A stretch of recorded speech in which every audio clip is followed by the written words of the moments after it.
and welcome back to the second episode of Grey's Anatomy Uncut, a podcast where we discuss and analyze episodes of Grey's Anatomy. My name is Emily Hazard. And I'm Becca Anderson. And today we're talking about Season 1, Episode 2, The First Cut is the Deepest. Original air date, April 3rd, 2005. Written by Shonda Rhimes, directed by Peter Horton. 17.71 million viewers, up from last week. So, cool. Go them. I have a couple follow-up things from last episode. First and foremost, this podcast is not a spoiler-free podcast. We feel that in order to give a true analysis of the deeper meanings of the show and subtext, it can't be spoiler-free. That being said, we're not going to purposely steer into huge spoilers, but we feel that keeping this podcast completely spoiler-free would really harm the content and make it more of a recap as opposed to an analysis, which isn't what we are going for. Another thing is, I don't think I mentioned it last week, correct me if I'm wrong, but all these episode titles are song titles, which is cool. You did. That's something that Shonda Rhimes wanted to do, and so I thought I'd point that out as soon as possible. I didn't know that. What? You didn't know that? No, I didn't. Okay. Yeah, they're all song titles. So, and I've actually never listened to, like, The First Cut is the Deepest. Oh, yeah, I have. I remember hearing it once in my car. The first cut is the deep... That one? Baby, I know. Yeah. No, that's not it, though. Oh. I don't think that's it. Darn. But, yeah. And A Hard Day's Night is obviously the Beatles. Yeah. Next... Can we cut that little singing part? Next, I'm going to introduce my theory, which I promised last week and then didn't do it. So, I'm going to cut it down very much from what I want to put on the website. Just a quick overview is, I've taken ideas from popular theories from the internet, but I've added kind of my own thing to it. So it goes like this. Meredith's, that's hard to say, voiceovers at the beginning and end of each episode is revealed that she's talking to her mother in the first episode, sitting in the nursing home talking to Ellis. So what the theory goes is that people on the internet are saying that all these voiceovers from the first episode to the last episode, what they think is going to happen is it's going to kind of like, quote, zoom out and show it's going to be Meredith sitting in a nursing home telling her kids' stories. That's what the popular theory is. So saying that, like, Meredith has early onset Alzheimer's like Ellis did, and the irony is that it's tragic irony is that Meredith literally can't escape her mother in so many ways, and in a way she did become her mother even though she didn't. So it's kind of a tragic ending. But what I've added to it is that, and I've mentioned this last episode, there are many inconsistencies in the show. Like we talked about, like how they had to change. 7 years. Yeah, with the chief. My theory is that those are actually there for a reason. They're there to show that this whole story, like the whole show, is being told from an unreliable narrator, aka Meredith with Alzheimer's. So she is getting, like, confused. She's suffering from, like, dementia, So as the show gets weirder and weirder and, like, crazier and crazier things start happening, it's because Meredith's mind is literally, like, going, and she's remembering things wrong, sensationalizing things. There are, like, tons of evidence for this in the plot. Weird plot points, like we talked about with the chief. There's characters' ages are off, which I'll bring up when we get there. Inconsistencies in the show. There's tons of stuff. I don't actually believe that this is true. I don't actually believe that the writers are purposefully writing their show with weird plot holes. But I think it's just a fun way to watch the show. I think, like, it'll be fun to look at it from that perspective through that filter. And so that's what I'm going to do. And not get mad when, like, later things happen. Yeah, because I don't know. I just think it would be an interesting way to watch the show. I've watched it so much and just been angry at it. But, like, watching it like this would actually be cool. In reality, I think the writers just got, like, sloppy, lazy, and greedy, which we'll get to later. But I just think it's a fun way to watch it. So that's my theory. More evidence and points will be made on the website, but that's the overview. So every time I reference theory in the show, that's what I'm talking about. And then the last thing we're going to talk about is we decided to change the format of the podcast a little bit.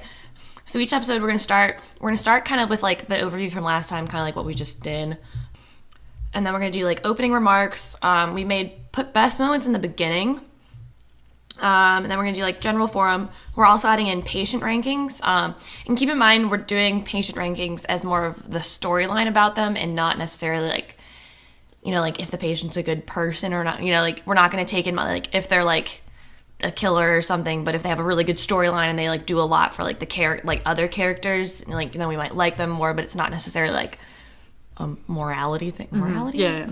Then we're gonna do make one change and then closing remarks.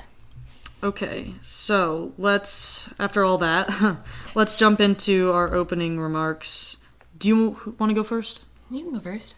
Okay, so if last episode was about building a good foundation and starting things, this episode is about building off of that foundation, particularly in the characters. This episode is all about character building. And I'm going to say it a billion times in this episode. They do such a fantastic job at, like, showing the viewer, not telling. Mm-hmm. They show the viewer, like, about the characters. They don't just, like, force feed it to you. And it feels almost like you're meeting... like how you would meet somebody in real life. I'm sure like when we met, we didn't...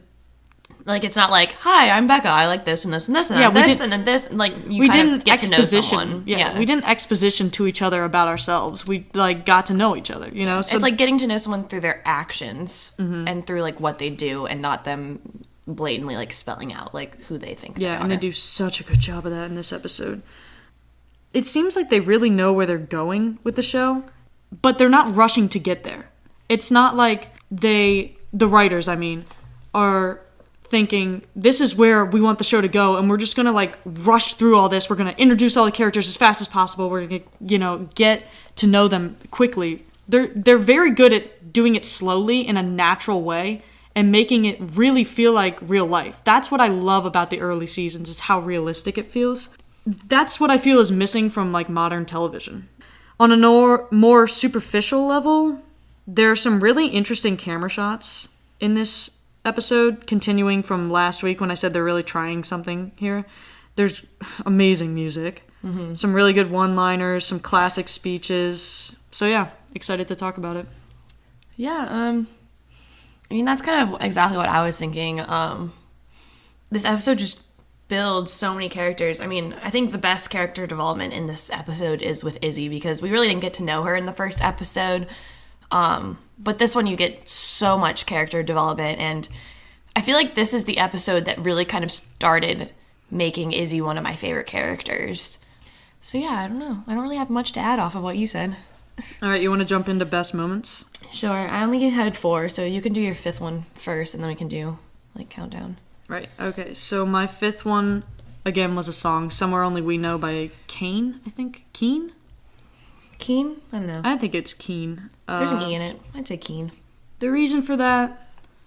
it's a good song. It's a really good song. It's kind of a nostalgic thing where my mom and I loved that song when we heard it on Grey's Anatomy, so it's kind of like something that I feel it has a nostalgic connection to me. Yeah. That one's played at the end of the episode, right? Yeah, and I really like the way the episode ends, which, we'll talk about later.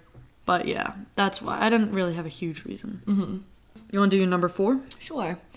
All of my best moments, I feel like, are just, like, character development. My number 4 is Bailey's speech to Burke.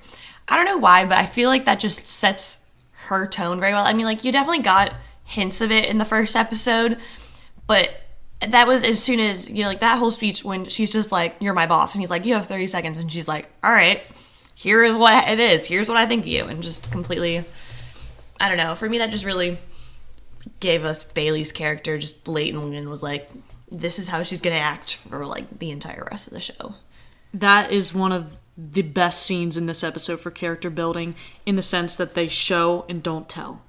It's so good. And I still love her, like, hold on, I still have 22 seconds left. And he's just like, okay.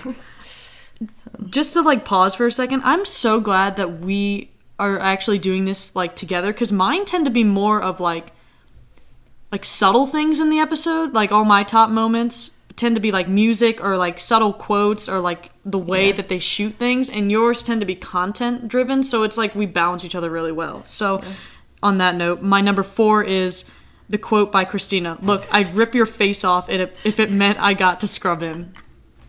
Such a great quote. Look, I'd rip your face off if it meant I got to scrub in. Like, I just love how she says it too. She's just like, I could care less about you. I'm gonna do whatever I can to get ahead of you. The best part about I think it's Sandra Oh. Sandra Oh? I think it's Sandra. I think it's Sandra. Is that she is so different from Cristina. I've watched interviews with her and I'm like, oh my gosh. Like, you must be an amazing actress because you are nothing like this in real life, and that makes it even better. She's just so good at delivering one-liners like that. Yeah. So number 3? My number 3 is the addition of Alex to the group. Even though that kind of happened in episode 1. Well, it was official in this one because that was when this episode was when Bailey was literally like, "This is another intern. He's being added to our group. Whatever." I feel like we got to know him, like, in the last episode, he was just kind of the douche that was mean to Meredith. But I feel like we kind of got, I mean, like, yeah, he is mean and all that stuff, but he does have a sense of humor, which I feel like we actually kind of got introduced to in this episode. I don't know, I like the dynamic that he brings to the group, because he kind of almost matches Cristina in her sarcasm. Whereas, so it's not just her, like, blatantly, like, insulting the rest of them. It's, like, the back and forth between them. And we see that a ton in this episode, which I really like. I always saw Alex as a foil to George. And I honestly cannot imagine the show without him. Like, really, like, even though he seems like a superficial jerk, that is what the show needed. He needed that foil. So, yeah. What are we on? 3. Okay. My number 3 is, I wrote the invention of McDreamy, but it's not so much just that little thing. It's the fact that this is the kind of show that invents its own mythology, if you know what I mean. Like, maybe that's not the way to say it, but it, like, invents its own terminology. It's just such, like, it's like, this is how the show is done, like, get on board. It's so different than any other show because it's inventing all these things so quickly. I just love that it invents its own terminology. It invents its own mythology in the sense that they, even in the later seasons, reference their own mythology. You know, like they know the power of what they invented, and that's great. My number 2 is just all of Cristina's one-liners. I mean, that is her to a T, and you just really saw it in that. I mean, with the "I'd rip your face off if I got to scrub in." She said something to Meredith. I don't remember. That's what you do in the off days. Make out with Dr. McDreamy. Well, yeah, that too. That was another good one. She says one early. We'll get to it. I'll find it. We'll definit's get to it. I'll find it later. Let's keep it going. Number 2. I liked Meredith's speech, the "How did we end up here" speech. And I'll get more into it when we get into the episode. But I liked it because I feel like that is almost the question that she asks over and over and over again in her life, specifically. How did I even end up here, you know? And yeah, I'll get to it more later. That really resonated with me. So, do you want to do your number 1?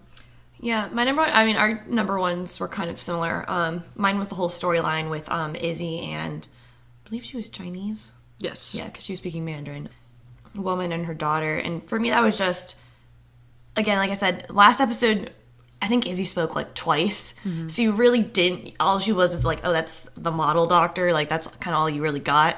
And this, you just, I mean, that patient, you really get the sense of just how kind and like how much Izzy is like willing to risk to like help people. So I just think that's like a huge part of her personality, and it just like this patient just completely displayed that, and it was a really good way of like showing that. Right, because when you go back and you watch these episodes, you think, oh, classic Izzy, but you didn't know what that was when you watched this episode the first time. You know, you didn't know what classic Izzy was, and yeah, again, character building. You know, so yeah, my number 1 was, I like the whole sequence of Izzy breaking into the closet and stealing the supplies. Yeah.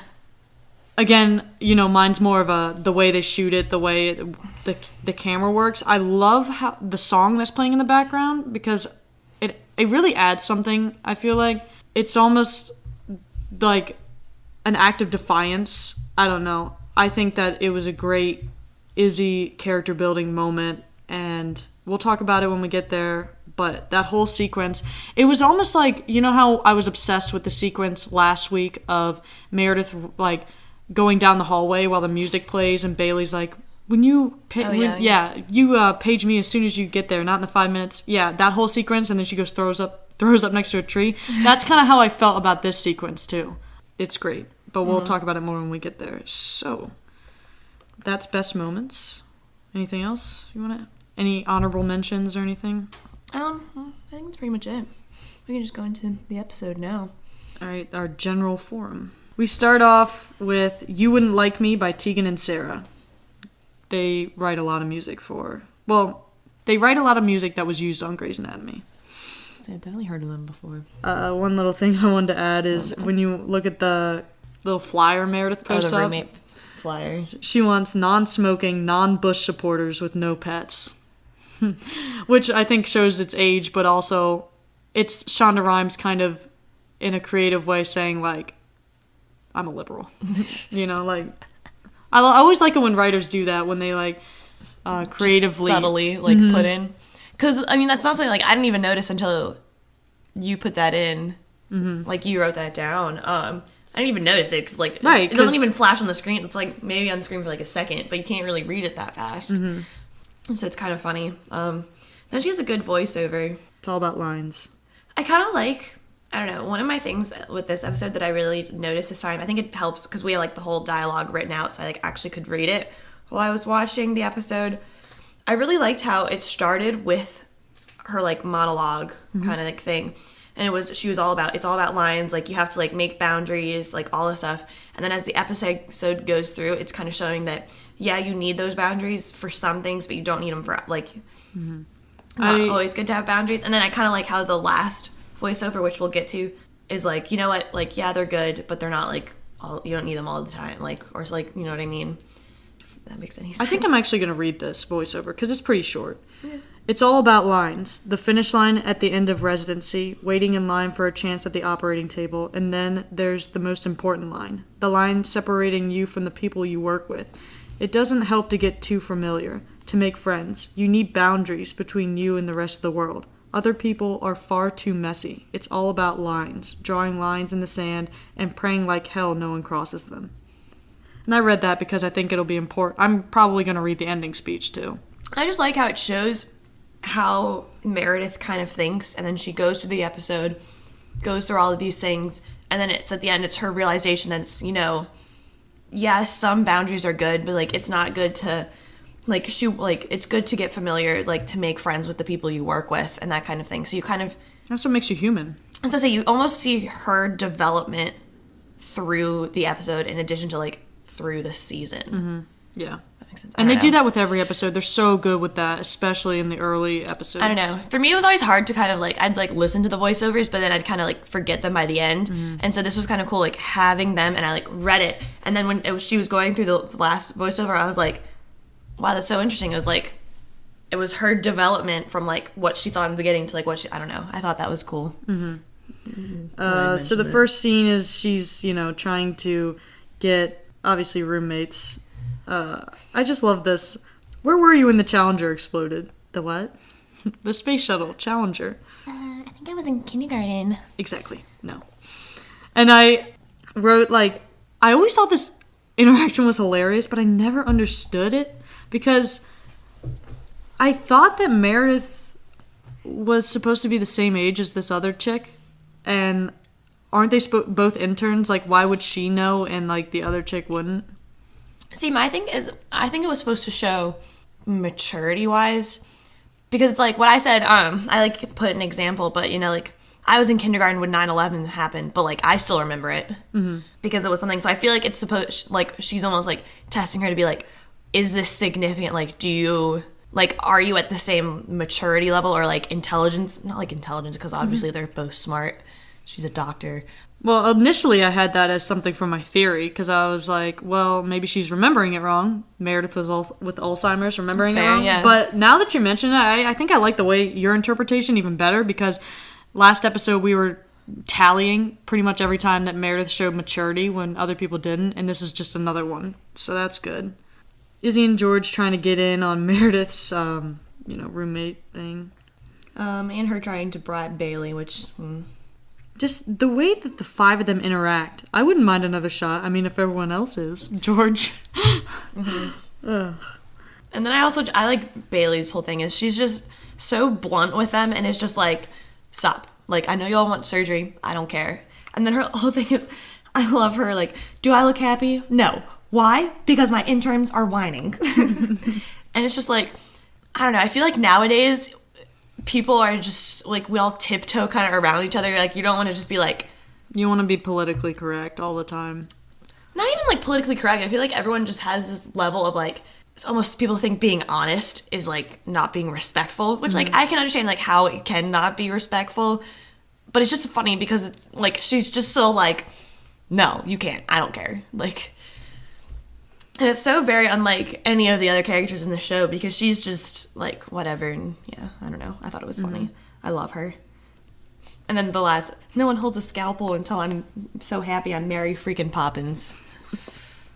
Which I don't think she ever gets that happy, but, yeah. Mocha latte my ass. I like that. That's one of the Cristina one-liners. Yeah.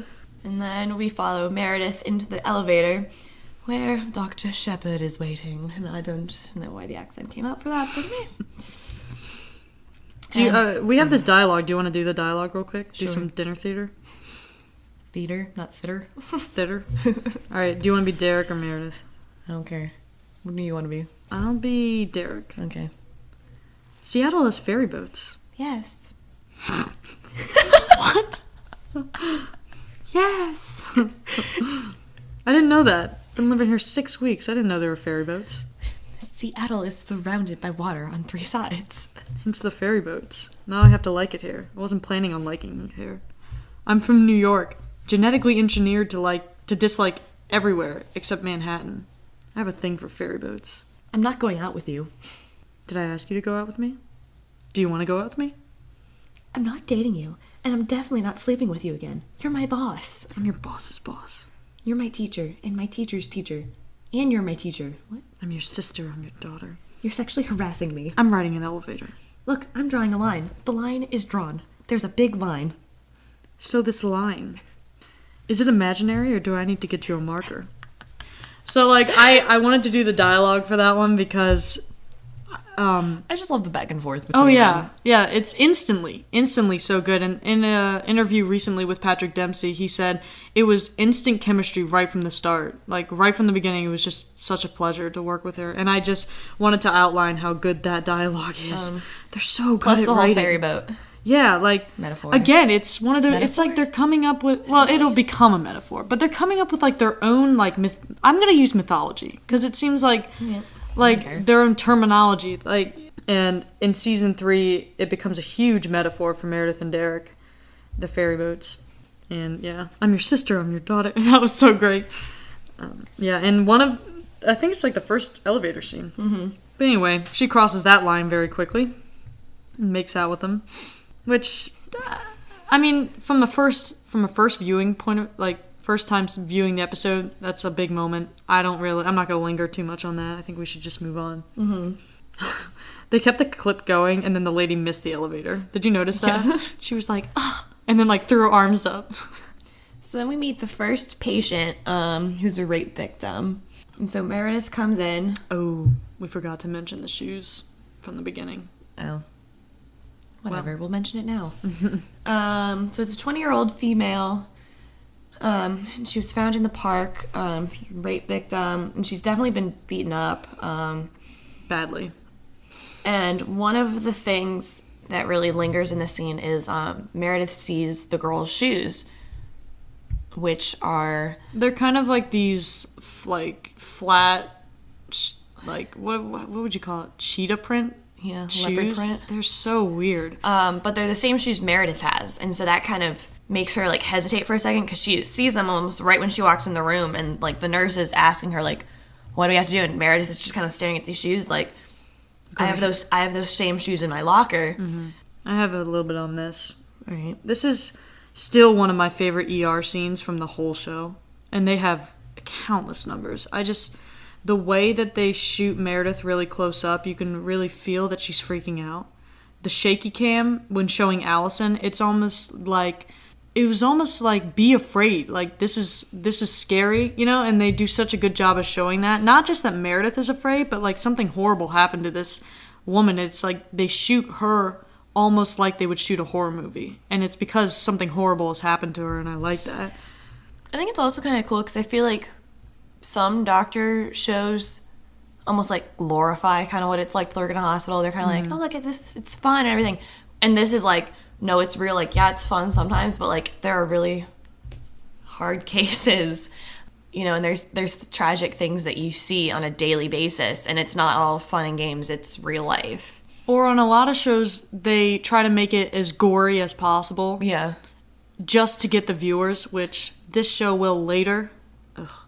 But in the beginning, they show, especially this storyline, life is just so random. Like, they put on the same shoes this morning. Meredith went to work. Allison got raped. You know? The patient's name is Allison. Yeah.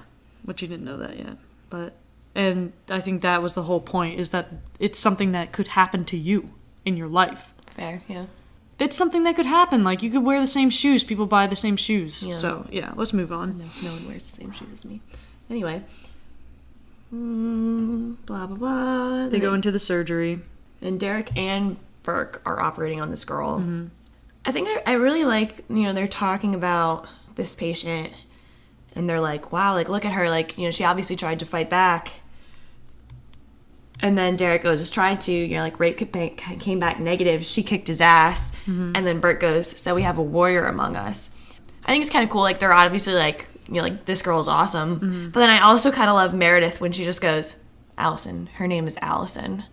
I feel like, you know, like, obviously, like, they're like being like, wow, this girl's so awesome. But then Meredith is like, she's not just a warrior. Like, she's a person. Mm-hmm. Like, humanize her in the sense that her rapist didn't humanize her. Yeah. And in this episode, I could bring it up later, but I'll just do it now. They don't give the rapist a name.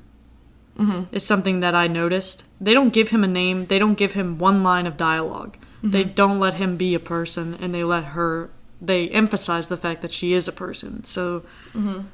And yeah, so we get the whole, she bit it off. Burke bit what off? Yeah. And then we get the opening. How'd you like the opening? It was the first time we saw it. I like the opening. It kind of, it ends up disappearing later. In like season 2 or 3, I don't remember. 3. Mm-hmm. I don't know. I kind of like it. I like it when shows consistently do an opening or consistently don't do an opening. When they start changing it up, it bothers me. One thing, Prison Break, they used the same exact opening. They changed the scenery, like they use the same song though, and they do it every single episode, and they change it every season. Like, if they had changed this every season, that would make sense to me. Yeah. I just like that kind of thing. Maybe it's because I'm OCD, but I mean, it makes sense. It was kind of weird. Like, I still remember, obviously we haven't gotten to the point when it goes away, but the first time I watched it, I remember just kind of being like, oh, okay, it's gone now. Yeah, like, where'd it go? So I don't know, it's just kind of weird, but anyway. I liked it. This show was almost called Complications instead of Grey's Anatomy, and I am very glad that it's called Grey's Anatomy instead of saying I watched Complications last night. We'd be Complications Uncut. Ew. No. We have the beginning of Burke and Derek's hostility, which kind of friendship. I don't know. I love their relationship. It's just a weird, really, like, they're not really friends, but they're not enemies. Like, they're just kind of competition, coexist. But they're kind of friendly. I don't know. It's weird. Well, that comes up later in season 2, episode 16 and 17, which I am not saying what it is. Mm-hmm. But yeah, Bambi, don't say another word until after the hunter shoots your mother. Another good Cristina one-liner. Well, it's also the fact that, like, I would want to say something like that to somebody like George, who just doesn't, he just has no self-esteem. And I would almost want to say that, but I would never say it. So the fact that she says it's kind of funny. Yes. And then we have Alex coming and joining the group. I love him. Because he was reassigned. And also then we have Christina's first line to him, which is, the pig who called Meredith a nurse? Yeah, I hate you on principle. And you're like, oh, Cristina. And you're the pushy, overbearing kiss ass. I hate you too. See, I think one of my favorite parts about adding Alex is, like, obviously him and Meredith kind of get, like, a good friendship later. But it's just the back and forth between him and Cristina. Because both of them are just the type of personality that they're just like, I don't care. They're not gonna not have the last word. Basically. Yeah, they're like, I don't care. Like, I'm gonna say what I think. And just them together is fantastic. And it comes with some great lines. All right, so now we have George. He's on the code team. And we get this kind of like guitar music playing in the background. And I have quite a bit to say here. So do you have anything you want to say before I start? You can ramble on. Okay, so I'll be here. Again, this is one of those things where I talk about how they shoot the episodes, which I guess some people don't mind at all, but it's night and day to me. Like, the way that they shoot him running down the hallway versus the way they film the show now, everything seems so clinical and unrealistic, and it is just... Like now, you mean? Yeah, now. It seems like they're on a soap opera set. Like, I look at the show, and I'm like, now. You are on a TV set, I can tell. Like, they put you in hair and makeup for an hour, I can tell. But back here, it was like, oh, holy crap, he's in a hospital. Like, that's how I felt, I was like, he's really in a hospital. He's really running down the hallway, and the camera was following him, not in a, like, smooth, like clinical way, clear-cut way. They were following him as if the camera was running with him. Like, this feels real. Mm-hmm. And this kind of scene highlights the difference between just paying attention to those small details which make a difference in this early season when you compare it to the later ones. This storyline is not flashy. It's not, like, exceptionally exciting, but it's so good. Mm-hmm. I mean, we barely even see the patients at all. They just do a good job with a kind of normal story. Like, this whole episode, when you really think about the storylines, they're not extremely, like, exciting and gory and, like, crazy and... Or, like, we're going to do this crazy, like, new surgery, and that's all it's... And no, it's literally, like... I mean, I guess the rape victim, some of her surgeries were more intense, but it's still, like, you see... George is on the code team, so he's just running around basically pronouncing people dead. Mm-hmm. Izzy's doing stitches. Yeah, she's, like, suturing people up, and Cristina and Alex are just, like, telling people... Basically, like, that they're okay, that they delivering can go home. lab results. Yeah. And it's one of the best episodes of the whole show. That's what... I just think it's so real. Mm-hmm. And you cannot substitute realistic things for craziness and expect to get the same results. I don't want big, flashy, and exciting stuff. I want character building, and I want real. Mm-hmm. And that's what this episode delivers, which is why I like it so much more. I also love, he walks into a room with this person who's coding, and he just goes, "Hi, I'm George O'Malley," and you're like, no one cares, just help the man. Does he say George O'Malley or does he say Dr. I think he says doctor. I think this is wrong. I don't know. He says, he introduces himself, and he's like, I'll be running this code, and we're all like, no duh. Why else would you have run here? I don't know, that's just what I thought. Well, I have one more little thing to say, is when you write this way, it's building a solid fan base versus writing to get fans from week to week. Like, somebody sees a promo and says, oh, like, literally in season 8, an ambulance crashes into the ER bay. I gotta see what happens. It's unbelievable. Instead of just trying to get fans from week to week with crazier and crazier, like, traumas and weirdness, try to build a solid base that people want to come back because they want to hang out with these characters, not because they want to see some weird, like, gore that is happening. So anyway, I'll stop. So anyway, George has his code. You spelled Izzy wrong, and it's hurting me. Where? I fixed it. All right, yeah, so we meet Izzy's patient. So she's down doing sutures. And this is where we meet Miss Lou, who, such a good patient. Anyway. She doesn't even speak English. This is my point. You don't even need crazy, over-the-top dialogue. She doesn't even speak English, and yet it's still one of the best patients. Yeah. So basically it kind of starts off, Izzy's like, oh, like, I'm going to stitch you up. And then she realizes that Miss Lou doesn't speak English. So she's like, oh, no, like, I'll find a translator, or whatever. And then we have Meredith. Goes into the chief's office. Oh, one thing I have to say about this is, No. Hi, is the chief in? He's on his way. Is that it? Yeah. And when she says yeah like that, the music stops abruptly. I like the way they did that. That's just one of those little things that I've noticed. Just like, can I see it? No, forget I asked. I love Patricia. Oh my gosh. That's the woman in the office. Yeah. Can I see it? And Meredith is like, no, forget I asked. She's so great. So this is the first time we realize, one, that Meredith is keeping the secret about Ellis being sick, and two, that Richard is closer to Meredith than to anyone else, in the sense that he says, oh, I used to change her... Well, that's not in this scene, but it's, I used to change her diapers. So we get the sense that Richard and Ellis, at the very least, used to be really close friends, really like friends as co-workers, and that's what we get from that, which I think is really important, the way that they subtly start bringing it up, like they pepper it in, so it's not a huge like surprise when it's revealed. I don't really have anything for this. They just tell her that she has custody. So I have a little discussion question, the second discussion question. How do you feel about Meredith literally carrying around a reminder that she could have been, that could have been her that was attacked? Do you think it makes her see Derek in a different light? And I ask that because she had a one-night stand with Derek. That easily could have been her, you know? And I think it's hitting her with the shoes and everything, how similar they are. Yeah. What do you think? I don't know. I think it's just kind of interesting.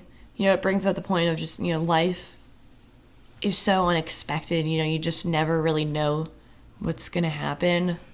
Put it this way. I don't think it's a coincidence that they gave Meredith this storyline. Yeah. I don't know. I don't really... What did you think about it?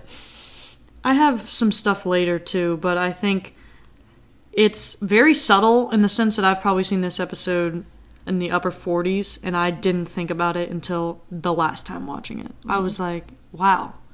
When I actually think about it, that's what the shoes really mean, is that could have been me. Like, we're interchangeable.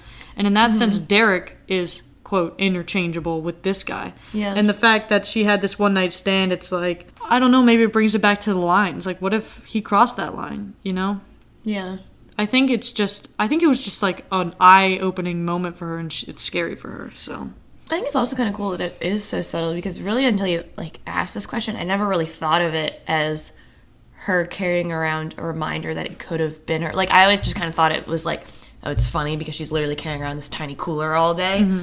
I don't know, so it is kind of interesting. It's like, it's something that you would really only get if you really thought about it and if you've really, like, watched, like, and looked into. I don't know. It's very interesting. subtextual. Yeah. I think that's one of the things that makes Grey's Anatomy such a good show, is that subconsciously you are picking this up, whether you know it or not. I think when you watch the show, that's what you like, that's the emotion you feel when you see the shoes. Yeah. But it took me a while to get that like subconscious subtext out of my head and into words. It took me like I thought about this for like 15 minutes before I could come up with words for what I was feeling when I saw the shoes. So I thought that was really good. Yeah. And then we get kind of some comic relief with Cristina and Alex, fit as a fiddle or whatever. I love that so much. The guys, what is it? I'm not going to die. I'm fine. Cristina, fit as a fiddle or whatever. This is so perfect because Cristina and Alex are the least likely to be good at delivering lab results. They do not care about patient care at all. Both of them just want to do surgery, whatever. I mean, I feel like they're also the least empathetic out of anyone. You know, like Izzy would be like, oh my gosh, I'm so happy for you. Like, it's going to be amazing. You know, same. George would be nice. Meredith, I feel like, would be kind of Meredith's in between. just good at everything. But the two of them are just like, yeah, you're fine, whatever. And then the family's all excited and they're like, get out of my face. That's the genius of this. I mean, Alex literally calls patients slabs of meat later in this show. So, yeah. It's great. Ovarian then we kind of have this scene with all of them. I know, I was just about to hear the ovarian sister here. And that was great. Cristina, talk about taking a bite out of crime. I love George. Meredith's carrying around a penis in a jar. It's not a jar, it's a cooler. And then she's like, oh, from the surgery? And like, Cristina wants to look. Yeah. Patricia, can I see it? I'm going to start doing that voice. Can I see it? No, forget I asked. I just still talk about taking a bite out of crime. So good. So good. And you're like, oh my lord. Okay, and this is kind of important. George, are you okay? And Meredith says, Allison's shoes. The rape victim, Allison, her shoes. I have the same ones in my locker. And I normally never wear them because they're uncomfortable. But today, I did. And she's wearing the same shoes, and it's just stupid, and I'm tired, and forget it. It's clearly bothering her. I was gonna say, I feel like this is kind of when you start getting that glimpse of that this case is actually really bothering her. And it totally confused me when George was just like, you know what you need? And then they're like, no, it's sick and twisted. And I was just like, what? Why is it? No, but looking back on it, why is visiting babies sick and twisted? Because it's Meredith and she thinks looking at children is weird. I don't know. I mean, obviously She's they dark did and it twisty. because, yeah. And the line, Nancy Reagan lied. You can't just say no. Come on. I never understood the line about Nancy Reagan until she died. And I heard them say, just say no on the news all the time. And I was like, oh my gosh, that's what they were talking about the whole time. I literally thought Nancy Reagan was like a nurse in the hospital saying like, you can't come back. You don't know who you didn't know who Nancy Reagan I was? didn't put it together. I was 9 when I watched it. That's and when fair. you're 9 when you watch it and then you don't change the way you think about it over and over and over again, it just like goes over your head. So that was great. And then they go up to see the babies, which is kind of another thing that's iconic on Grey's Anatomy. They bring it up again and again. It builds into the mythology again. With the babies? Yeah, them going to look at the babies. They do that a lot in the show. Yeah. Well, more in the first couple seasons. Mm-hmm. First 4, at least. Yeah. And George is completely friend-zoned. Like, you are such a woman. he doesn't have a chance. It's... And then the blue baby. The blue baby. Meredith has 2 cases. And Alex, Cristina, George, and Izzy don't even have any cases. And she has 2 really exciting ones in this episode. Well, she kind of stole this one case. True. This wasn't really... I'm so excited about this case. Oh, my favorite intern's here. What are you doing in here? There were no tests ordered. And this baby has a murmur. I know. He turned blue. Your surgery. You're not even authorized to be in here. What is that voice? Do you know how much trouble you'd be in? Or do you know how much trouble you can get into for this? Are you going to do any tests? It's a benign systolic ejection murmur. It goes away with age. So you're not going to do any test? He's not your patient. He's not even on your service. Are you sure it's benign? I'm a doctor too, you know. You should get out of here. No. Oh, she doesn't say that. The other intern's like, I hate you for being alive. Meredith takes her crap. She's like, oh, sorry for breathing, you bitch. Like, I love her so much, though. This other intern, we'll get her later. So then they leave. Sorry for existing. this thing when Izzy brings Cristina down to talk to the Chinese woman, and Izzy's like, can you just ask her what's wrong? Cristina, no. Why not? Because I grew up in Beverly Hills. The only Chinese I know is from a Mr. Chow's menu. Besides, I'm Korean. And you're like, oh, damn. LOL, Izzy's a racist. I love how when Cristina tells her that, Izzy doesn't even look embarrassed. That's the thing about Izzy, is that she just says literally whatever's on her mind. And Izzy's just, well, that didn't solve my problem. What do I do now? She doesn't even care that she was obviously racist to Cristina. It's so great. She's just like, well, okay. But the thing is that I've been in that situation before. I'm like, aren't you Chinese? And they're like, I'm Japanese. I'm like, sorry. I didn't know that. I was like, don't you speak Chinese, though? And the girl was like, no, I'm Japanese. And I was like, aren't they similar? Oh my gosh. This little like nugget that I didn't pick up is Derek is an old student of the Chief's. So I guess that means that the Chief did his fellowship in New York, because he said, I spent my whole career here, my whole life. Like in season 2, he says that. He goes, I spent my whole career in this hospital. Which, how would Derek be a student of his then? Because he said that he's never been to Seattle, right? In this episode? Yeah, I thought so. So I have no idea how that worked. I don't know. Maybe that's a plot hole theory. He must have done his fellowship, or he did something. I don't know. But Derek is an old student of the Chiefs, which is kind of a reason why he asked Derek to come to Seattle Grace. And that's important for later in episode 9. Huh? So we have the Chief and Burke storyline, which again, I'm just gonna compliment it for its simplicity. It's just so simple, yet so good. Burke wants to be Chief, and Richard is not pleased with him, and we'll find out later why. And so the fight begins.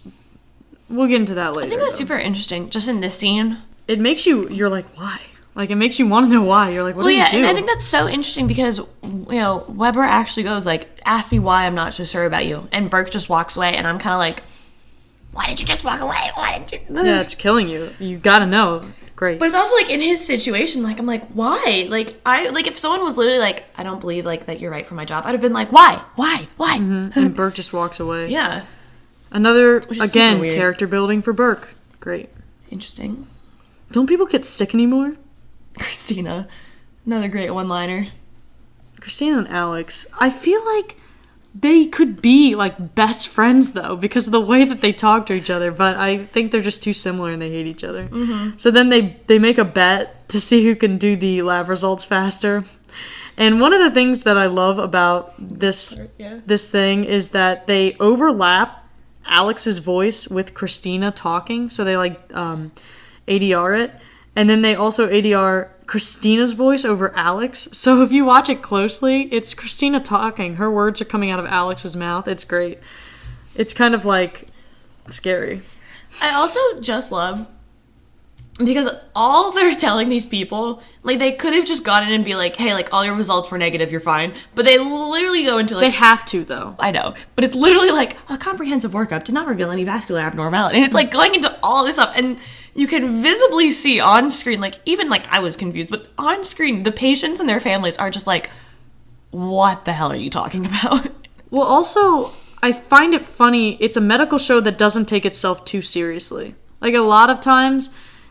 the shows, in the medical shows, they're like, we have to make this super dramatic, you know? And this is like, let's just make it funny. Let's make this scene hilarious. Alex, congratulations, whatever. Great. So, that was a really quick one. And then they go to Meredith again interviewing interns. What's your favorite 80s group? And I wrote, does not exist, they're all terrible. I do not like 80s music. This is so great. Queen, no. Twisted Sister. Ugh. And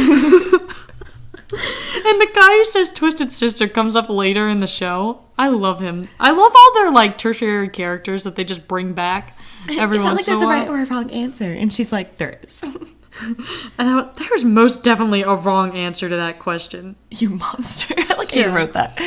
And also, this guy looks like a kind of mixture of a nerd and a pedophile. His goatee is so nasty. It's not like there's a wrong answer to that. And Meredith is like, ugh. There is. I also find it funny that he said Twisted Sister, and then Meredith and Cristina are dubbed that later in the show. Yeah. But whatever. And she's like, the Go-Go's, Duran Duran, Eurythmics. So they cut from this really funny storyline of Cristina and Alex to George calling the time of death on his patient, which I thought was a brave thing to do. And then they cut over to the rape victim again. And we get I like how Meredith and Derek interact in terms of this patient. Mm-hmm. I always, like, when I was watching this episode, I was always finding myself looking forward to, like, Meredith and Derek scenes. Like, when it came on, I was like, oh, I'm paying attention now. Like, you know, like, I was like, this is really good. Well, the thing that I kind of like is this isn't, like, they develop their relationship not through, like, romantic scenes. Like, I think this is the best scene, and they're literally talking about this patient and how much they both care about her and want her to survive. And then, you know, Meredith is just like, where's her family? And Derek's like, oh, like, she doesn't have any. And that kind of, like, goes off on a parallel, which I guess you can talk about. But I just think that's so cool how, because I feel like, I don't know, a lot of things, I mean, at least, like movies and stuff, when you see, like, that character development, it's always through, like, that, like, either awkward, like, sexual tension. Like, tension or, like, romantic moments and stuff like that, where this is just completely, like, them doing what they know best and just I think they're connecting on a human level. Yeah. Like they didn't the night that they met. Mm-hmm. They didn't even know who they were, and now they're doing it backwards almost. Like they're getting to know each other now. Mm-hmm. It's interesting. It's a cool way to look at it. Yeah, I like it. And Meredith is, like, Derek goes, Meredith, you okay? And she's kind of like, yeah, I'm fine. I have to go, And Derek's, I'm going to go sit with her, which is another parallel this scene adds between Meredith and Allison. Meredith, as we know, feels alone because she feels like she doesn't have a family.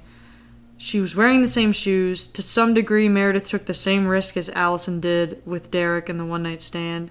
And like I said earlier, this case is forcing her to face her decisions and current lot in life. Mm-hmm. See, I think this almost makes her think because, she really doesn't have a family.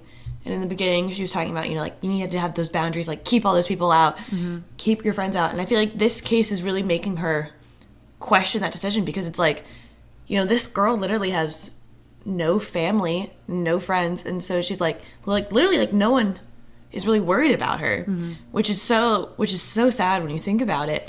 Because it's literally, like, Meredith and Derek who are worrying about her and, they don't even know her. They literally just, like, they haven't never, like, had a conversation with her or anything. Meredith sees how easily this could be her. Yeah. Like, if this happened tonight to her, she would be in the same situation. Yeah, she would have no one. Her mom wouldn't be there, like, physically or her mentally. Mom wouldn't be able to know, but... She has no one. She, in the opening speech, refuses to let anyone in, and I think it terrifies her because she thinks, like, if I got raped, which I obviously could have, hence the shoes, that's the whole reason why there's shoes. Mm-hmm. If I was raped and in a coma in a hospital, who would even know I was missing, And that's scary for her. Yeah. It's scary for anybody. But it's such an emotional storyline. And then Meredith goes to Burke for... help with the baby. Mm-hmm. I'm a busy man, Gray, and there are rules. Look, it's not like I'm the chief or something. I was like, oh, cry me a river. But honestly, I always loved the way that Meredith and Burke interacted. I always loved their scenes. Cut to one of my favorite patients. The drunk man. Can we do the dialogue for this? Sure. I want to be the man. Okay. You're hot. You're drunk. Hold still. Wait, you're that girl from that magazine. The one in that red bikini? Yeah, it was pink. I'm done. You can see the nurse outside now. And then the Chinese lady starts talking. Is she crazy or something? No, I don't think so. I love him. And Izzy's just like, yeah, it was pink. Anyway, I'm done. Get away. Is she crazy or something? She finally gets to work on the lady's arm. Mm-hmm. And then they cut again. And then they cut to Meredith and Cristina in the lobby. Meredith is waiting for the police, and Christina's hiding from Alex, which just... Hiding from Alex. And then she confides in Cristina again, tells her that she kissed Derek in the elevator this morning. And oh, that's what you do on your bad days, make out with Dr. McDreamy. Origin of McLanguage. Mm-hmm. Although technically, I think the origin was last episode with McBird. We still don't know what that is. We can make up a whole backstory for McBird. McBird. Caw-caw. It sounds like some McDonald's sandwich. Like made out of bird. And have our pigeon sandwich called the McBird. That's disturbing. Like Meredith rubs one of her earrings and then she turns into a bird. Ew. What? And flies around. I've got to get out of here. Caw! McBird. And Derek's like, to be honest, that turned me on. Derek's just like, I want to be a bird too. If you're a bird, I'm a bird. Poops on him. Anyway. And then the shoes are brought up again. George said Allison was wearing your shoes, which is such a George thing to do. Just talk about other people. Then this is Meredith. Yeah, it's weird, right? Cristina, it's weird that you care. Meredith, I think it's weird. I don't know. I think I like this scene because you're starting to kind of see their friendship grow. Mm-hmm. And I loved their back and forth. And I love how Meredith is just so blatantly Christina's like, yeah, I'm hiding from Alex. And then she's just like, I kissed Eric. And you're like, what? Okay. I also like how they don't have to agree with each other. Yeah. It's weird, right? No. And then Meredith is like, well, I still like you. You're still my friend. I think with some people, they assume that to be friends with somebody, you have to agree with everything they think. And I think it's more realistic that it's not like that. Meredith and Cristina are best friends, but they don't agree with each other. So anyway, we get our living, breathing STD as he rolls into the hospital. Like, seriously. And he drove himself. Ugh. Yeah. Can you imagine what he did to that car? Stop. Like, I hope he has leather seats, because if he doesn't, that car is... He's going to jail. It doesn't matter. I know, but, like, what are they going to do with that car? Well, it probably smashed. I mean, you heard a car swerve. Ugh. No, but you see the car. He gets out of it. Yeah, but it still looks a little funny. I can't even imagine. I mean, they probably just destroy it. I hope so. Like who's they just gonna be like, they on, like, car, like, facts or whatever, and you like, who owned this car previously? Oh, he's a rapist in prison now. And no one would want, like... Check the car facts. There's still a little blood from the rapist.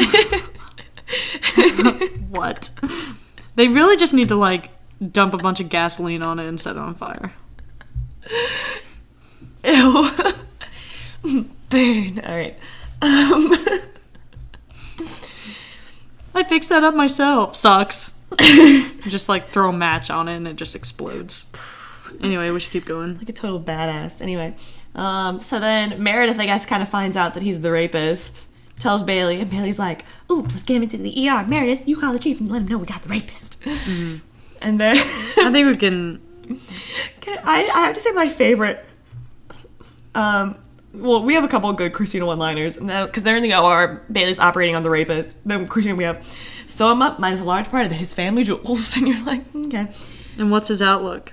He'll be urinating out of a bag for a very, very long time.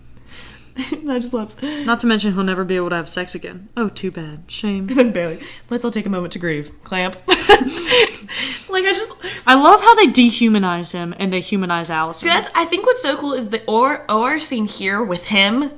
And how it compares. How it differed from with Allison. Mm-hmm. And I think it's so cool that they're blatantly being like, he raped her. Like, yeah, he's a victim because, you know, like, obviously, like, he's getting surgery and stuff. But he still did a horrible, horrible thing. You know, like, it really just shows that she is the victim and that she is the one that should get... And it's just so interesting, especially now because we have all the whole, like, rape culture, like, things going around. It's just interesting to see something from back then and how...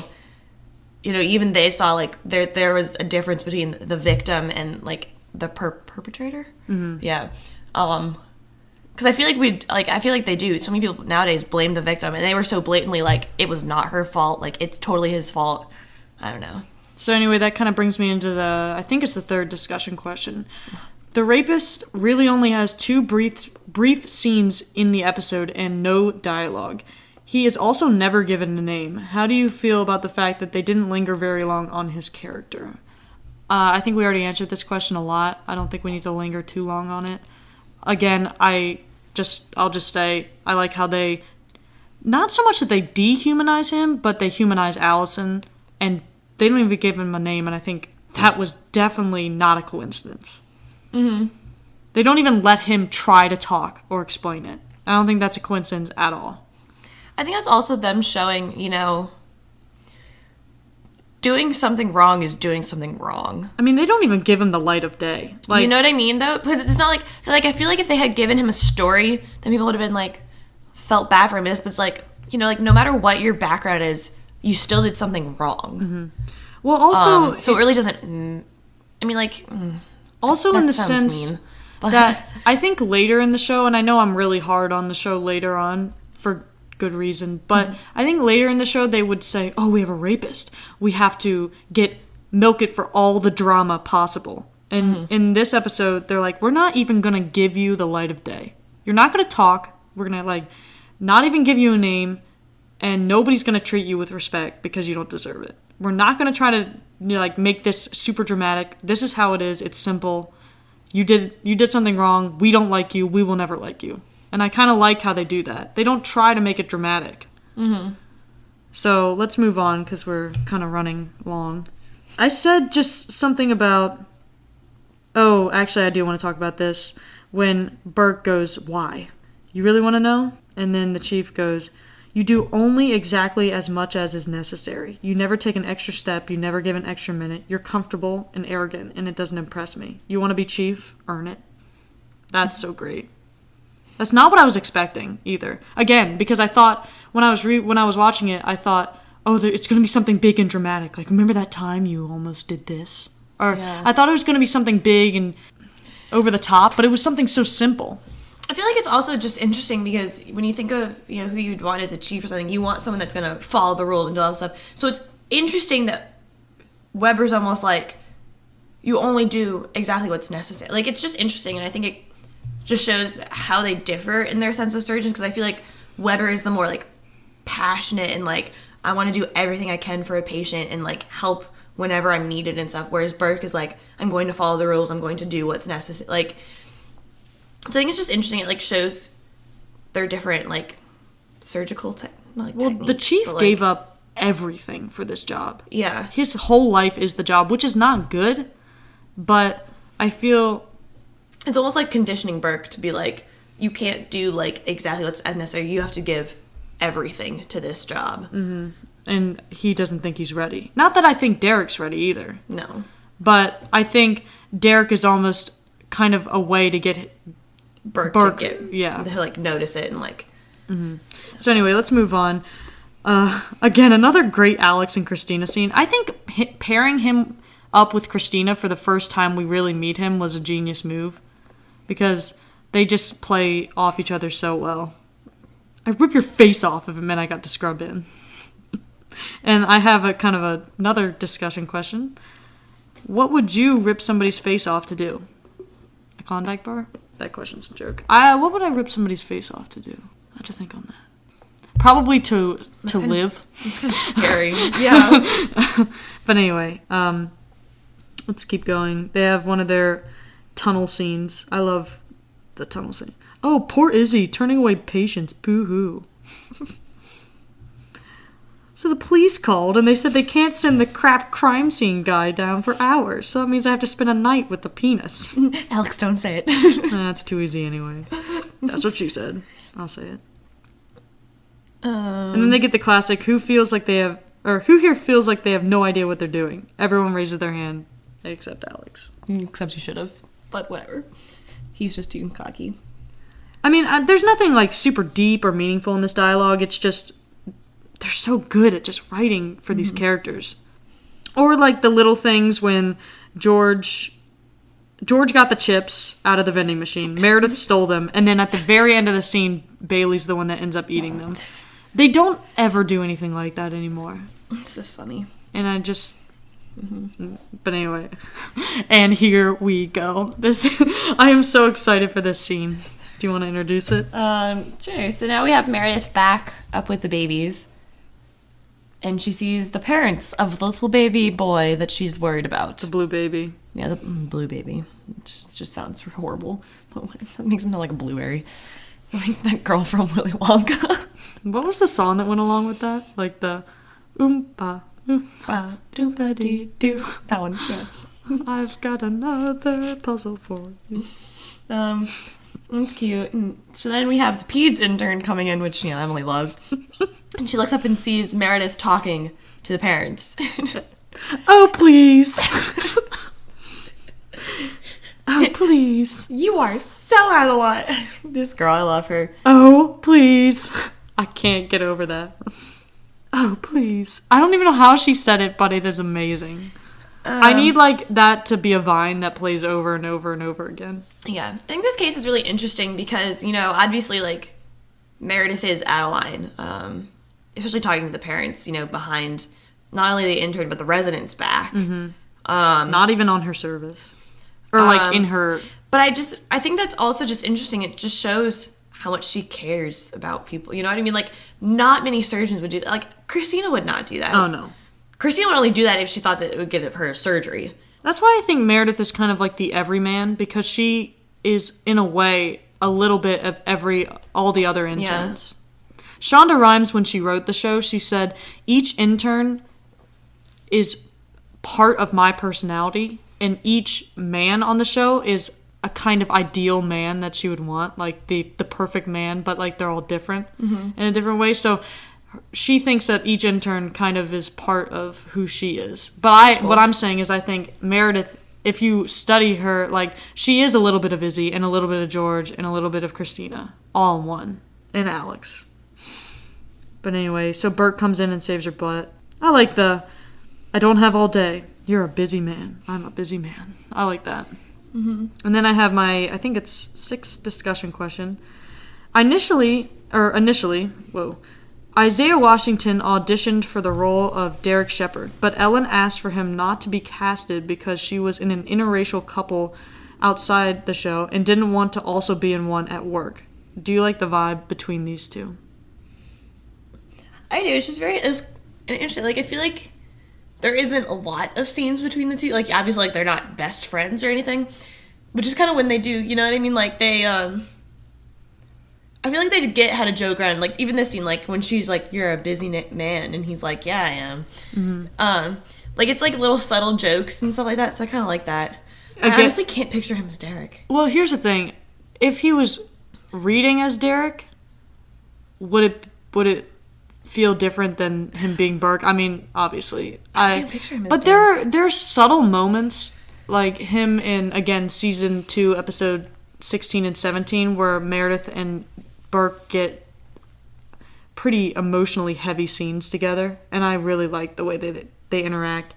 I think that nobody is better for the role of Derek Shepherd than Patrick Dempsey. Rob Lowe turned it down. They offered it to Rob Lowe, and he turned it down. And I'm so glad that Patrick Dempsey got it. Too.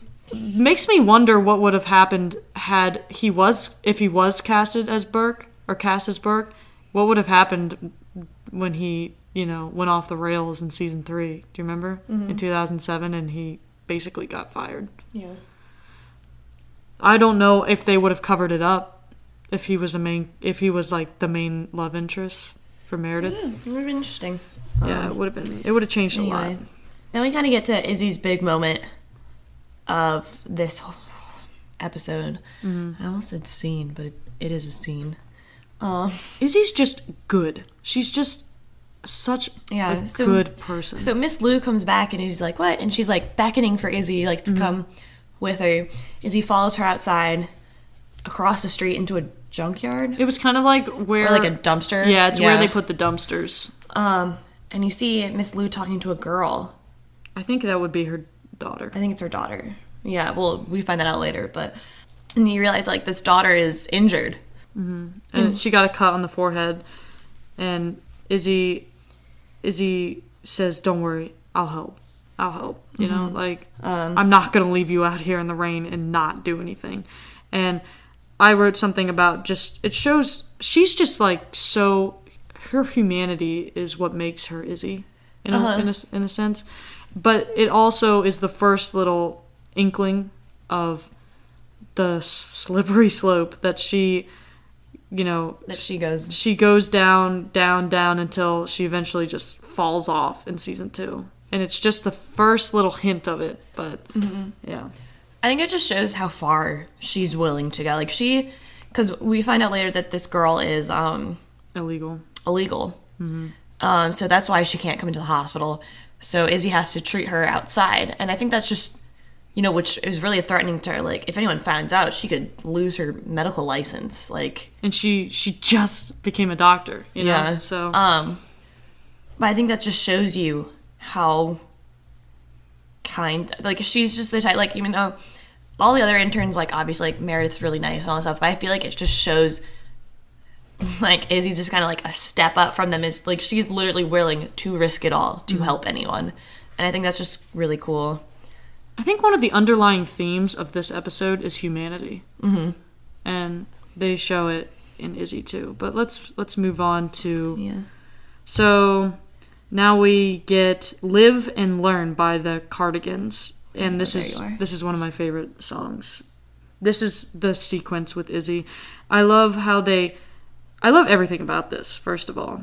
Particularly the way that they start inside the closet with Izzy. Like, they start with the window framed, and she kind of just, like, walks into the frame of the window. and looks in, and she looks super determined and just, yeah. And I feel like these kind of shots are just missing from the later. Just so ready to do what's right, even though it's breaking the rules. This is one of the episodes where Izzy just becomes my hero. Mm-hmm. And I mean, she's my favorite character of any television or movie. And that's because of these kind of things that she does. Yeah. Agreed. So she sews the little girl up.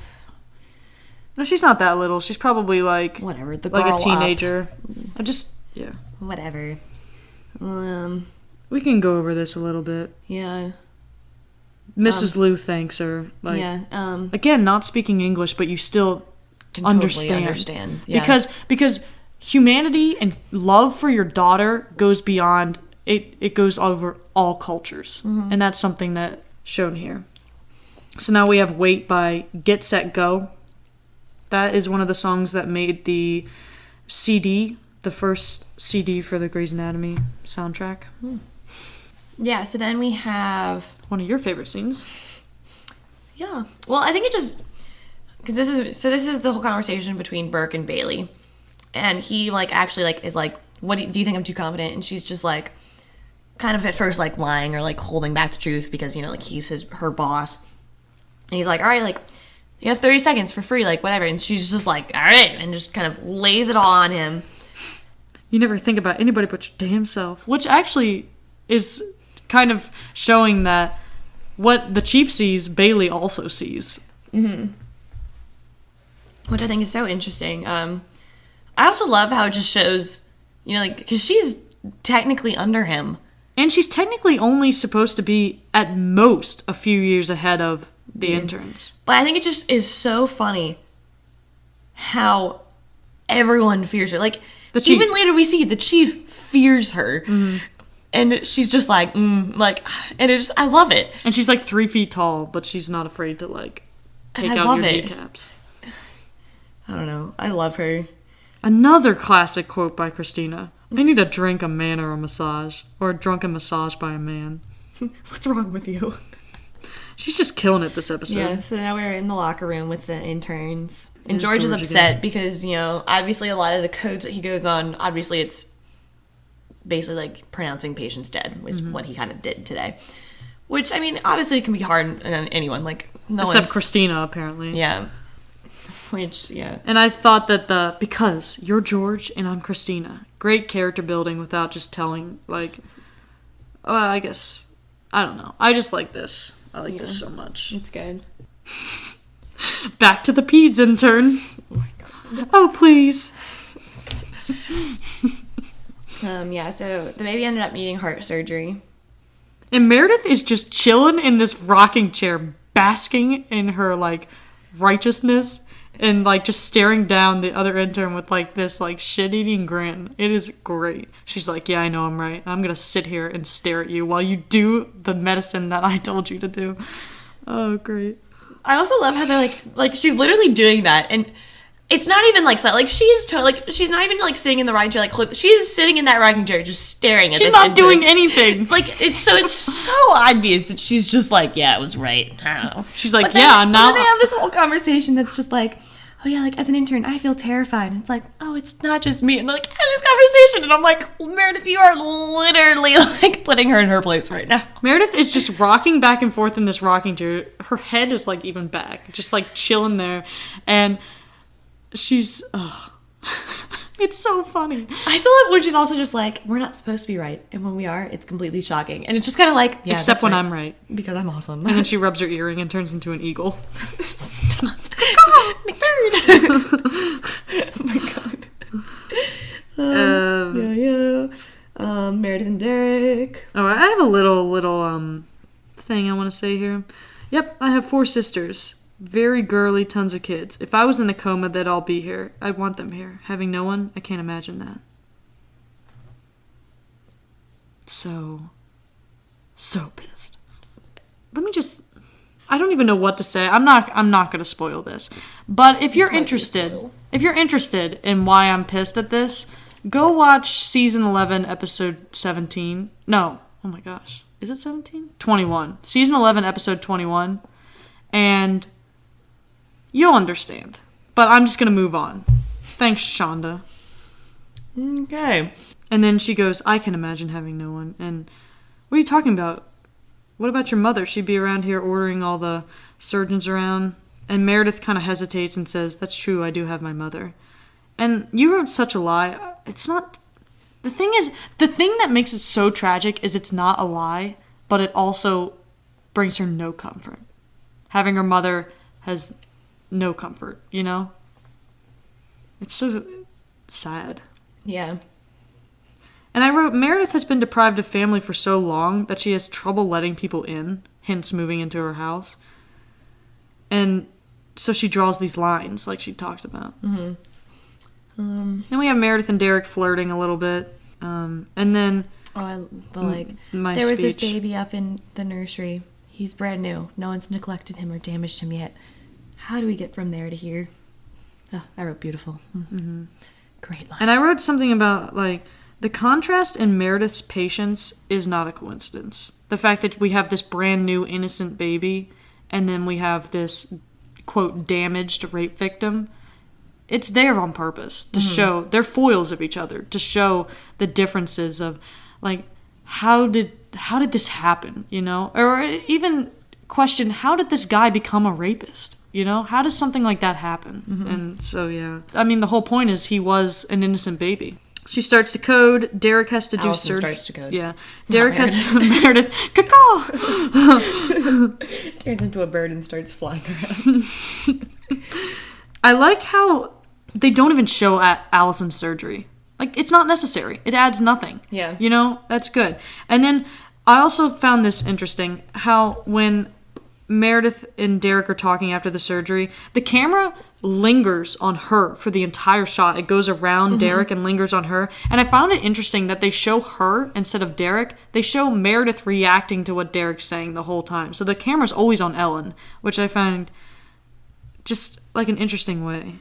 But yeah, and then she goes, if she ever wakes up, and Derek, if she ever wakes up. And I think that was kind of like a metaphor for an awakening that Meredith needs to have. She needs... Like that second chance. A second chance. She needs to cross the line, you know? Cross the line because she boxes herself in a way.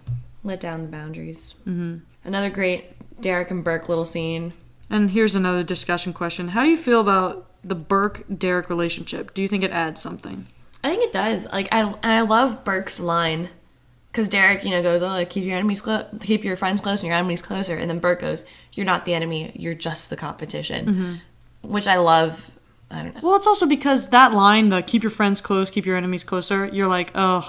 Like when you listen to it, you're like, okay, so, you know, way to fall into a trope, and then right away, Grey's Anatomy's like, no, we don't do that. You know, we're gonna turn it around and make it original. Yeah. So, and I also think it does add something, because think about if Derek really only had interactions with Meredith in the show. You need to show him with somebody else, you know, that he's trying to settle in. Mm-hmm. So anyway, let's keep going. So that was interesting. The police finally come. What is it, like 2 days later? It's like, sorry, we couldn't pick up your evidence because it's a long drive. I don't know. And then we have Weber's thing of, but I used to change her diapers, which is weird because... I don't know. I'm still confused about whether Meredith, like, remembers him being there in her childhood well, or she not. goes, I know. Okay. Which... Well, she just says, I get it. Yeah. So I guess, yeah. Well, okay. I mean, yeah. That wasn't, like, news to her, though. Yeah. So now we kind of get the ending sequence with... Burke lets her scrub in to the baby surgery, which is really awesome. I think that just kind of shows, again, you know, like, yeah, he does follow the rules and stuff, but he is overall, like, a good teacher. Like, you know, she was right, so he's going to be like, I'm going to kind of almost reward you a little bit and, like, let you help and, like, show you, which I think is kind of cool. Right. So we cut to Derek finally getting to confront the rapist, because he's been sitting with Allison the whole episode, basically. Yeah. And he finally gets to confront the rapist. And I like how he just, like, smacks the bed to wake him up. And I wrote, I don't think it's a coincidence that Derek and the rapist look somewhat similar. Because remember what I said earlier, you know, about how the one night stand could have ended badly? Not to say that Derek could have been him, but to say the opposite, that Derek isn't like him in a way. I think that just shows how lucky Meredith is in a way. Mm-hmm. I mean, yes, I know men could get raped, but I just really find one night stands super dangerous. I don't know, and I really like that. Yeah, so let me get your favorite song. Somewhere Only We Know by Keen. Keen, we decided, yeah. I love this part when Cristina and Alex are giving more results and the patient goes to like hug Cristina and Cristina like shoves Alex into the way. Yeah, she's like, ovarian sister my ass. That was good. So then we have Meredith's final voiceover. Would you like to read it or you want me to read it? You can take it if you want. Okay. At some point you have to make a decision. Boundaries don't keep other people out. They fence you in. Life is messy. That's how we're made. And then she finally is like, okay, George, Izzy, like, you can live with me. I guess you should do the whole voiceover. Which is great, blah, blah, blah. Little thing, like, literally, like, they're watching the babies when she tells her that, and there's Izzy and George are dancing, and that's hilarious. God, they're made for each other. But I won't get into that yet. And then, the voiceover continues and goes, so you can waste your life drawing lines, or you can live your life crossing them. So great. Addison wakes up and Allison. Allison wakes up and metaphorically Meredith also wakes up in this moment because it happens right after she finally lets Izzy and George move in. Mm-hmm. Also, side note, Ellen Pompeo looks fantastic in dark green. Just saying. Thanks. Oh, and then the voiceover continues. But there are some lines that are way too dangerous to cross. And that's right. That voiceover happens when she's talking to Derek, so it's kind of like, interesting, what's going to happen there? Well, yeah, and of course she's going to cross it, because that's the whole point of this voiceover is, yeah. But then I think... I like their flirting. It's cute. It's light. And then it continues, but here's what I know. If you're willing to take the chance, the view from the other side is spectacular. And she's walking out and turns around and sees the view of the hospital from the outside. Mm-hmm. And I don't really think that you can... write anything too deep into that, but I think that that's a fantastic way to end the episode. Yeah. And then she, catches up with Izzy, George, and Cristina. Mm-hmm. So that was awesome. So anyway, all right. Seriously count for this episode is 2. So now I guess we'll go into patient rankings. I have 7. How many do you have? Well, you were going to combine... Okay, so I have 6. 2 of them, which you never did, but whatever. I had 4. I mean, my 4 was kind of your... Well, don't say that. 6, 5, and 3 combined. Well, I also want to workshop this a little bit. So why don't I do... Yeah, actually, okay, so number 6. The various patients that will get better, that Alex and Cristina, I think that was there for comic relief, which is good. I like it, but there's not much you can really get into there. And the code team patients. Okay, my number 5 were... The code team patients. Yes. Again, I mean, I love the storyline for the simplicity, but again, I feel like... Oh, what is George doing this episode was kind of the whole point of that. Mm-hmm. So do you want to say your 4? My 4 was everyone else, which was basically the code patients, the patient, everyone besides my main 3 patients that I'll get to. Yeah, don't say it yet. I'm going to say my number 4 was the You're Hot guy, and that wasn't because of any... analysis, that was just because I love that guy. So, what's your number 4? I already said my number 4. What's your number 3? 3. Mine was the baby boy case. The blue baby case. Yeah. That was my number 3 too. It kind of goes along. My number 2 is the Allison and the rapist. I think both of them together are really good for showing Meredith's character and kind of bringing out that. The difference between, what you were saying with the baby being kind of new. It's like a foil. Yeah. So I think that was really interesting. All right, my number 2 was Mrs. Liu and her daughter. That was my number 1. I don't know, I just feel like... Izzy finally got, a fantastic storyline. That's... Because I felt like... I felt like that was what I was missing from the first episode, is what I really... Because Izzy's one of my favorite characters... And that's, she basically wasn't in the first episode. And I'm pretty sure that was my first change last week, too. Mm-hmm. Was to have more Izzy in it. And so that was, you finally got this great Izzy character development. And it was so, it wasn't just, I'm this model. I'm just so happy all the time. I don't know. Because I feel like that's really, that's kind of all you really got in the first episode was, oh, she's the model. Woo, blonde and peppy. Mm-hmm. Whereas now you really get the... how much she wants to help people. I think it also almost shows just how much she cares about people who aren't necessarily as fortunate as others. Because, you know, like, that girl, like, you know, it's hard. Like, both her and her mom have to work, probably because they don't have very much money. You know, the girl doesn't have a green card. And Izzy is just like, I don't care. Like, you need help, and I'm going to help you. And I think that's just something that's so... I don't know. It's just so interesting. I feel like it's not something that you really see. A lot of people, you know, like, obviously people are nice and want to help others, but it's not so often that someone's going to be like, I'm going to risk everything to help someone. But that's what Izzy would do, you know, Izzy. And that's the character building. It's Izzy. That's her. So I guess I'm on number, what is it? 1. No, you're on number 1. No. You said number 2. I said my number 2, and you were supposed to say your number 1, right? I did. That was Miss Lou and her daughter. My number 1 is Allison / the rapist. Not because the rapist is a great guy, but just the whole storyline. And I'm not going to go into that again because I have said it multiple times in this podcast. But I think that was the strongest storyline. So then to conclude, we're going to do our... Make one change. One change. Mine's kind of confusing. Do you want me to go first? No. Just because, well, like, the thing that I, like, first thought of was Emily's change, and I was like, I can't be the same. So I, like, picked something different. But mine was something that they kind of changed in the episode. Because I feel like my thing was Burke, and I'll explain. But it was kind of in the sense of, you know, he is such a kind of stickler for the rules, and, like, everything has to be, like, his way, or, I don't know. And it just, you really kind of see that, you know, you saw it in the first episode, and then you saw it, and you obviously saw the chief kind of getting, like, telling him that it wasn't good.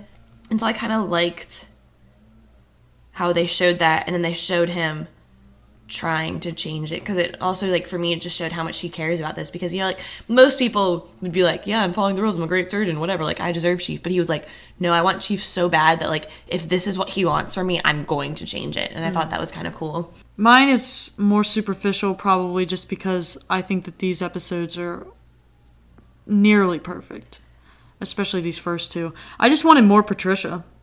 And it's probably because in hindsight, I know that she's really just not a well-used character, in the sense that she's amazing and she just isn't used much. And I think all the tertiary characters, like the guy with the weird goatee.